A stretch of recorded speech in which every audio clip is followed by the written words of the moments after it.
The Republican finger-pointing started minutes after candidate Roy Moore lost to a Democrat in deeply Republican Alabama Senate race, with nervous party members laying blame at the feet of each other and fearing their majority in Congress may evaporate in 2018 elections. Several Republicans had called on Moore to drop out of the race due to allegations of child molestation and, in unusual scenes on Thursday, they openly celebrated the shock win by their ideological opponent, Democrat Doug Jones.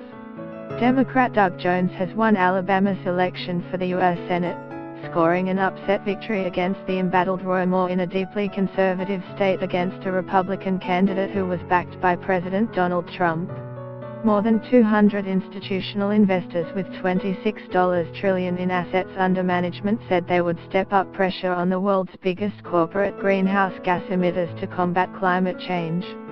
San Francisco Mayor Ed Lee died of undisclosed causes.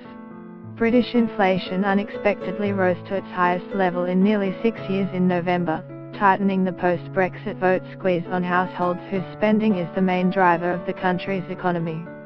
Former U.S. soldier Charles Jenkins, who spent nearly 4 decades in North Korea before resettling in Japan, has died aged 77. A lawyer for Rurik Judding, who was jailed for life in Hong Kong for the gruesome murder of 2 Indonesian women, says the judge who presided over the gruesome trial last year had misdirected the jury.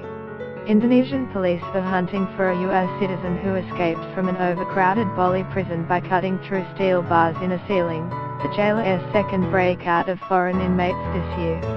Democrat Doug Jones has won Alabama's election for the U.S. Senate, scoring an upset victory against the embattled Roy Moore in a deeply conservative state against a Republican candidate who was backed by President Donald Trump. The win, in a race that was too close to call when voting booths opened, has left the Republicans with a slim 51-49 majority in the Senate. Republican Congressman Peter King, of New York, said he was glad to see Moore lose as it may take the shine off Moore's key backer, Steve Bannon, the ad establishment.